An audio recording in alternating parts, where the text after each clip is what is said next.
دور دراز گاؤں سے میرا تعلق ہے اور میری 1952 کی پیدائش ہوئی اور اس وقت ہمارے گاؤں میں صرف ایک پرائمری اسکول تھا، ایک ٹیچر تھا، اسکول کی بلڈنگ بھی نہیں. تو وہ تعلیمی ماحول اور آج کے تعلیمی ماحول میں بہت فرق ہے. تو اس ٹائم تو تعلیم اتنی عام بھی نہیں تھی، مگر آپ نے اپنا تعلیمی سفر جاری رکھا.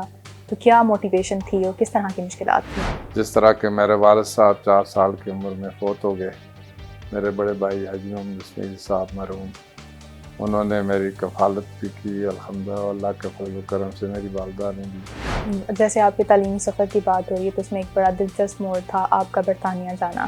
اسپانسرشپ کے ذریعے مجھے موقع ملا، میں چلا گیا. میرے بڑے بھائی صاحب انگلینڈ میں ہوتے تھے تو انہوں نے وہاں پر ایڈمیشن کرائی بزنس اسٹڈی میں اور میں بڑے شوق سے وہاں گیا.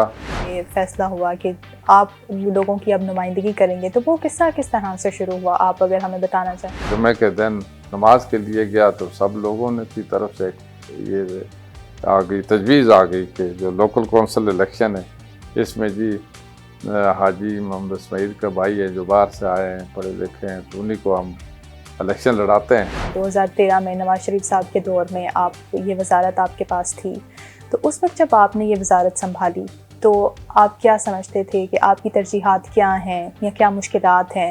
اور آج جب آپ ایک دفعہ دوبارہ اسی منصب پر ہیں تو آپ کن چیزوں کو جو ہے وہ امپورٹنٹ سمجھتے ہیں؟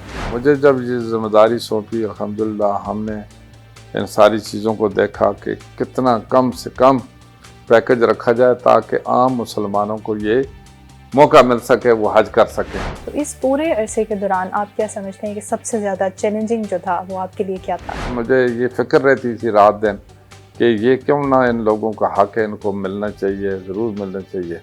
تو وہ حق حاصل کرنے کے لیے جو رکاوٹیں آتی تھیں وہ بڑی مشکل بھی ہوتی تھی.